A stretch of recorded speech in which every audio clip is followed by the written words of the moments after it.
All right, let's get right into it. Today, we're going to tackle a concept that I believe is the single biggest unlock for athletic power, but it's constantly misunderstood and honestly pretty poorly coached.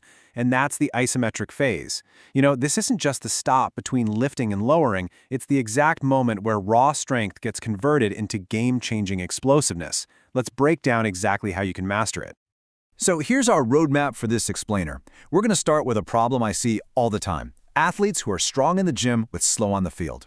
Then we'll dive into what I call the science of the sudden stop, the real neuromuscular magic of that isometric phase. After that, it's all practical. We'll break down 2 very different training methods, cover 4 rules you absolutely cannot ignore, and then apply all of it to a real-world case with a basketball player. And we'll wrap it all up with a quick knowledge check to make sure these concepts really stick. Let's just get right to the heart of the matter. It's that super frustrating gap that every coach has seen, right? You've got an athlete who's a monster in the weight room, but that strength just seems to evaporate the second they need to be explosive on the field. They can squat a house, but it doesn't translate. That is the exact problem we are solving today. And I want you to picture this exact scenario in your head. You've got an athlete, their squat numbers are climbing every single week, looks great on paper, but their vertical jump, their first step quickness, totally flatlined. So what is going on here? What is the missing link?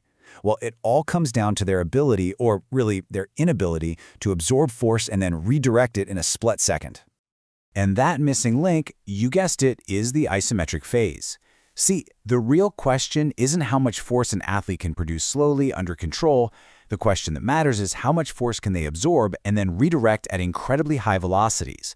This is what I call the science of the sudden stop. Okay, this car analogy is just perfect for understanding this. Imagine you're driving. In the first scenario, on the left, you see a red light way up ahead. You gently press the brake and you coast to a slow, gradual stop over 200 feet. There's no jolt, no recoil, nothing. That's your strong but slow athlete.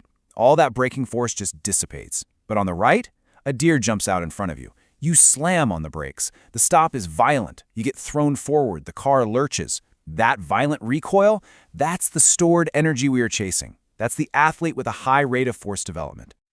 So here's the bottom line. The isometric phase is the catalyst. It is the bridge that takes all of that energy you stored up during the eccentric phase, the lowering, and transfers it through the stretch-shortening cycle into an explosive concentric contraction, the lift. Now, if an athlete's isometric strength is the weak link in that chain, they just can't handle that rapid eccentric load. The system leaks energy, it's like the circuit overloads, and poof, their explosive potential is just gone. And this quote from the source material, man, it just nails the visual, doesn't it? An athlete with elite isometric strength, they look like they're jumping on a trampoline. They're bouncy, they're reactive.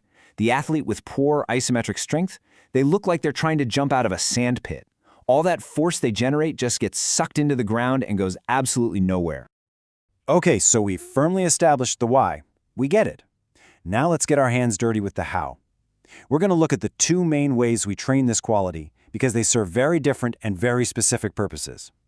We've got resisted load isometrics and push/pull isometrics.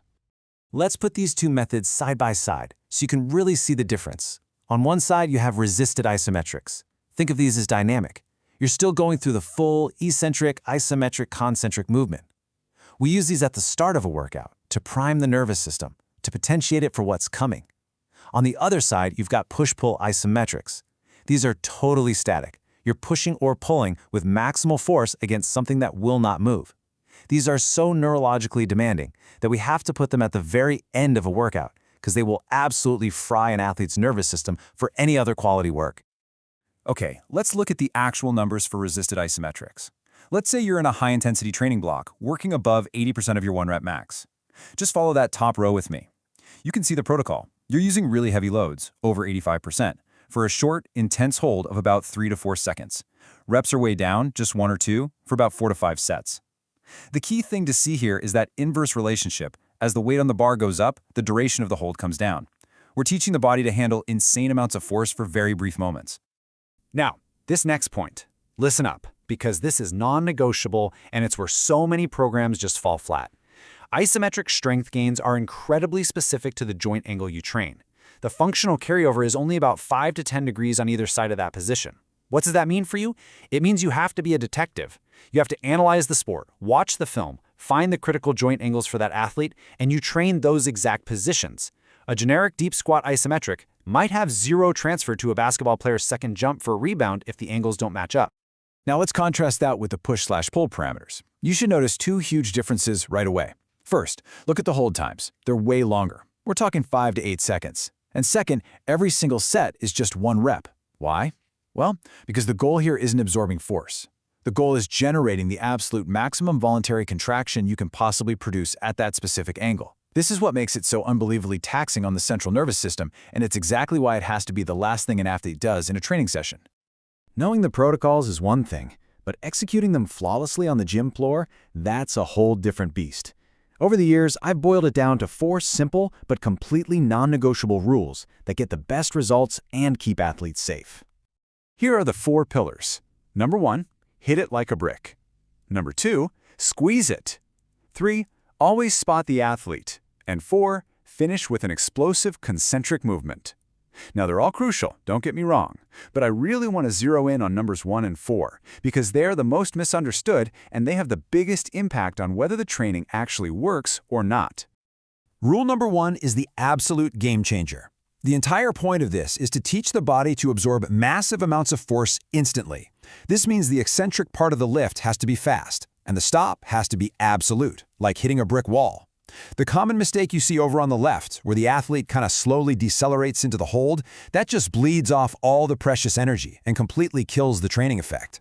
It has to be a violent, instant stop to create the neuromuscular adaptation we're chasing. And rule number 4, this is what closes the loop. It's about training the entire triphasic sequence. And what's so fascinating is that the neural pathways that command the eccentric, the isometric, and the concentric phases are actually distinct. We have to train the nervous system to flip that switch between these pathways instantly.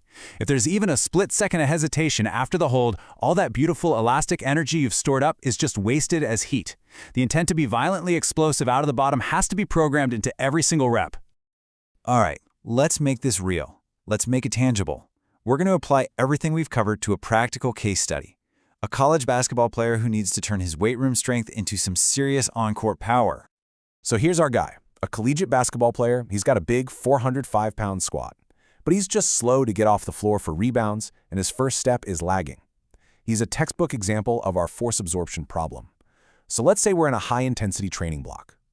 Based on everything we've just discussed, how would you design his isometric work? Take a second and think about it. Here's one way we could tackle this. First things first, we'd be glued to his game film to pinpoint the exact hip and knee angles he's using when he's jumping for a rebound or making an explosive cut. We'd use those angles for everything. Then, to start the workout and potentiate his system, we'd use a resisted iso back squat, following our chart for a high-intensity block. Heavy load, 3 to 4 second hold, low reps. As an accessory move, maybe we do something like a dumbbell lunge with an iso hold to train that pattern with less load. And then, to finish the session, we'd go for max neural drive with a push-pull isometric, holding that specific joint angle for a single, all-out 5-6 second maximal rep. Okay, time to lock this all in. To make sure this information moves from your short-term to your long-term memory, I'm going to hit you with a couple of quick retrieval questions. You know, the actual act of trying to recall information is one of the most powerful learning tools we have, period. First question for you. What is the primary purpose of that hit-it-like-a-brick isometric contraction within the context of the stretch-shortening cycle? Think about its job, its role in energy transfer. And question number 2, nice and simple, true or false? You should program push-pull isometrics at the beginning of a workout to potentiate the nervous system for the rest of the session. All right, how'd you do? For number 1, the purpose of that hard-hitting iso is to act as a rigid catalyst.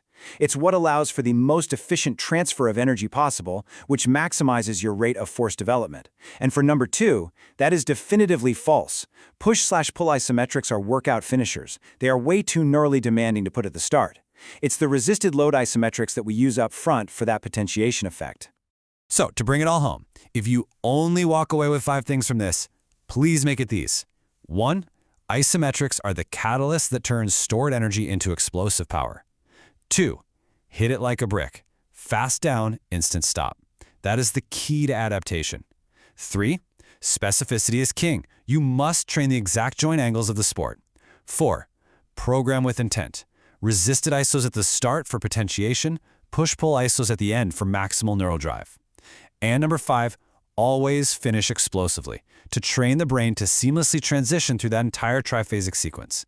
Get these principles right, and I absolutely guarantee you will see a profound change in your athlete's explosive capabilities.